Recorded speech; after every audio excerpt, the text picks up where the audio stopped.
आपने कभी ऐसा महसूस किया है कि बाहर से सब कुछ ठीक दिख रहा है, लेकिन अंदर से आप बिखर चुके हैं? लोग आपको मुस्कुराते हुए देखते हैं, लेकिन उन्हें नहीं पता कि आपके मन में कितनी लड़ाइयाँ चल रही है। रात को बिस्तर पर लेटते समय दिमाग शांत नहीं रहता। भविष्य की चिंता, करियर का दबाव, पैसों की टेंशन, रिश्तों की उलझन और कभी कभी तो बिना किसी कारण भी मन भारी लगता है। सब कुछ होते हुए भी कुछ कमी सी महसूस होती है। अगर आपने कभी ऐसा महसूस किया है तो यह वीडियो इसके लिए है, आपके लिए है। क्योंकि आज मैं आपको ऐसी किताब के बारे में नहीं बताने वाला जो सिर्फ धर्म की बातें करती है। मैं आपको उस ज्ञान के बारे में बताने वाली हूँ जिसके हजारों सालों से टूटे हुए लोगों को संभाल रहा है, भटके हुए लोगों को रास्ता दिखाया है और निराश लोगों के भीतर उम्मीद जगाई है। उस ज्ञान का नाम है श्रीमद् भागवत गीता। लेकिन रुको, गीता को समझने से पहले हमें एक सवाल का जवाब देना होगा। आखिर भगवान श्री कृष्ण ने गीता सुनाई ही क्यों थी? अगर गीता इतनी महत्वपूर्ण थी तो उसे किसी मंदिर में क्यों नहीं बताया गया, किसी आश्रम में क्यों नहीं बताया गया, किसी शांत जंगल में क्यों नहीं बताया गया? भगवान ने गीता सुनाने के लिए युद्ध भूमि ही क्यों सुनी, युद्ध भूमि ही क्यों चूज की? इस सवाल का जवाब ही गीता का सबसे बड़ा रहस्य है। क्या है गीता की सबसे बड़ा रहस्य है? क्योंकि गीता उन लोगों के लिए नहीं है जिंदगी में कोई समस्या नहीं है। गीता उन लोगों के लिए है जो जीवन की लड़ाई लड़ रहे हैं। और सच कहे तो हम सब अपने अपने कुरुक्षेत्र में खड़े हैं। किसी का युद्ध पैसे से है, किसी का रिश्तों से, किसी का युद्ध डर से है, किसी का अकेलापन से और किसी का अपने ही मन से। ठीक इसी तरह हजारों साल पहले कुरुक्षेत्र की भूमि पर एक महान योद्धा खड़ा था जिसका नाम था अर्जुन। वह कमजोर नहीं था, वह कायर भी नहीं था। वह दुनिया के सबसे शक्तिशाली योद्धाओं में से एक था। क्या था? दुनिया की सबसे शक्तिशाली योद्धाओं में से एक था। लेकिन उस दिन उसका सबसे बड़ा दुश्मन कोई और नहीं, उसका अपना मन था। क्या था? उसका अपना मन था। उसके हाथ कांप रहे थे, उसका आत्मविश्वास टूट चुका था और वह युद्ध छोड़कर भागना चाहता था। क्या करता था? युद्ध छोड़कर भागना चाहता था। सोचिए, जिस अर्जुन से पूरी दुनिया डरती थी वह अपने ही विचारों से हार रहा था।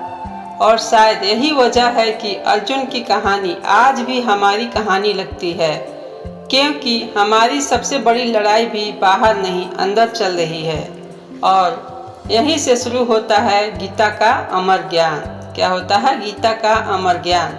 नमस्कार साथियों, कल्पना कीजिए सुबह आपकी आंखें खुलती है, फोन हाथ में आता है, नोटिफिकेशन दिखाई देती है, किसी की सक्सेस की, किसी की नई कार, किसी की ड्रीम जॉब, किसी की परफेक्ट लाइफ, और अनजाने में आपका मन तुलना करना शुरू कर देता है। क्या करता है? तुलना करना शुरू कर देता है।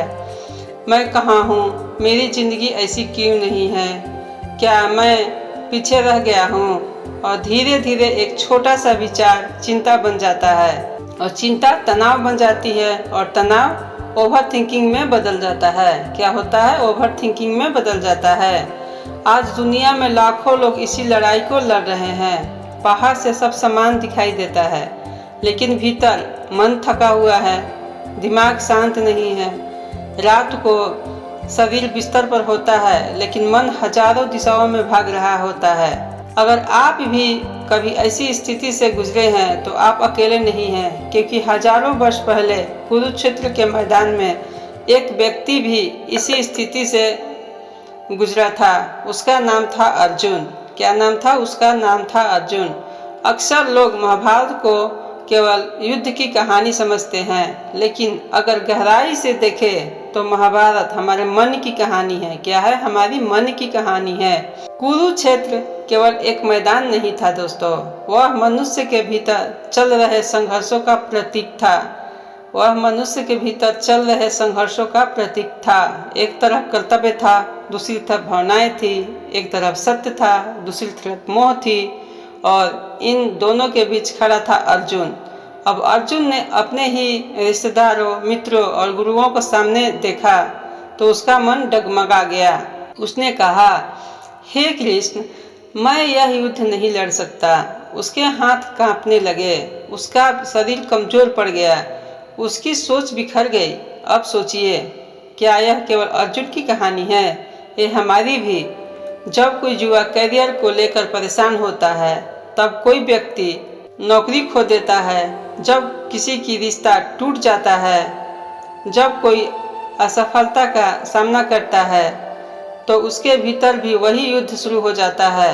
फर्क सिर्फ इतना है, अर्जुन के हाथ में धनुष था और हमारे हाथ में मोबाइल फोन है, लेकिन मन की उलझन वही है। अर्जुन की सबसे बड़ी समस्या क्या थी? दुश्मन नहीं, युद्ध भी नहीं, उसका सबसे बड़ा समस्या उसका मन था। वह भविष्य की कल्पना कर रहा था। अगर यह हुआ तो, अगर मैं हार गया तो, अगर सब कुछ नष्ट हो गया तो। और यही ओवर थिंकिंग है। क्या है? यही ओवर थिंकिंग। ओवर थिंकिंग का मतलब है एक ही बात को बार बार सोचते रहना, लेकिन समाधान तक न पहुंचना।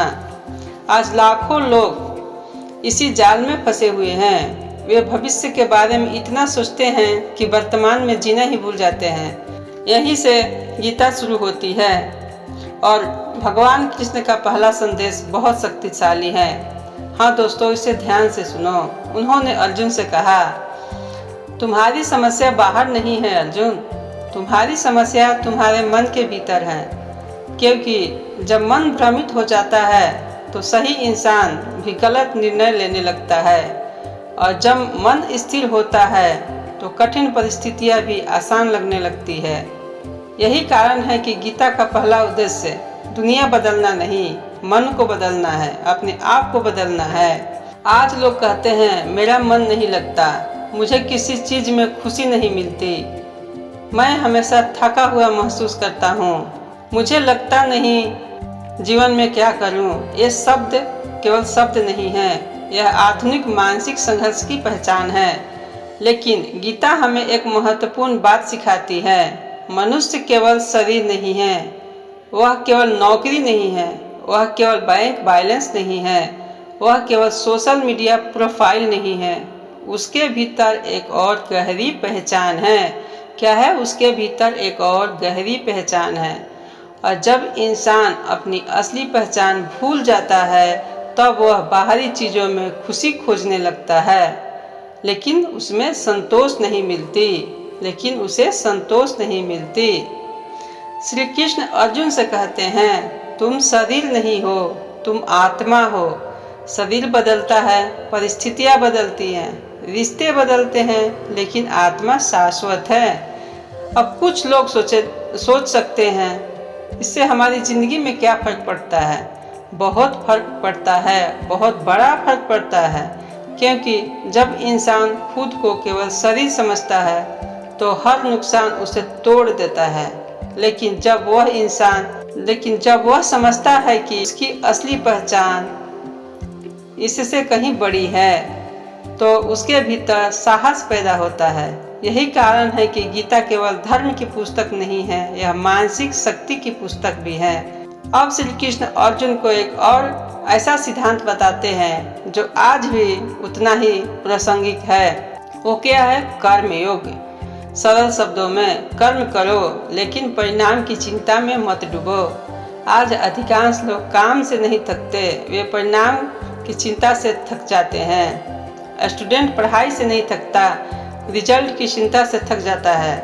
बिजनेसमैन काम से नहीं थकता, प्रॉफिट और लॉस की चिंता से थकता है। एम्प्लॉय काम से नहीं थकता, फ्यूचर की चिंता से थकता है, और यही चिंता तनाव बन जाती है।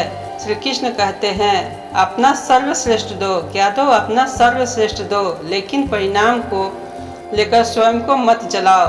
लेकिन परिणाम को लेकर क्या करो? स्वयं को मत जलाओ। क्योंकि परिणाम हमेशा हमारे नियंत्रण में नहीं होता, लेकिन प्रयास हमारे हमेशा नियंत्रण में होता है। इसलिए प्रयास करो। और जब इंसान इस सत्य को समझ लेता है, तो उसके जीवन का आधा तनाव अपने आप समाप्त हो जाता है। क्या केवल ज्ञान सुनकर अर्जुन बदल गया? नहीं, उसने उस ज्ञान को स्वीकार किया। उसने क्या किया? उस ज्ञान को स्वीकार किया। उसने अपने मन पर काम किया। उसने अपने कर्तव्य को समझा और फिर वही अर्जुन जो कुछ समय पहले युद्ध छोड़ना चाहता था, उसी युद्ध भूमि में खड़ा होकर साहस के साथ आगे बढ़ा। यही गीता का चमत्कार है। हाँ दोस्तों, यही चीज गीता का चमत्कार है। गीता परिस्थितियों को नहीं बदलती, गीता इंसान को बदल देती है। और जब इंसान बदल जाता है तो उसकी पूरी जीवन, पूरी दुनिया खुद ब खुद बदल जाती है। तो दोस्तों, ये वीडियो आप लोगों को कैसी लगी? यदि ये वीडियो आप लोगों को अच्छी लगी तो वीडियो को लाइक करें, सब्सक्राइब करें और मुझे सपोर्ट करें। जय श्री कृष्ण, राधे राधे।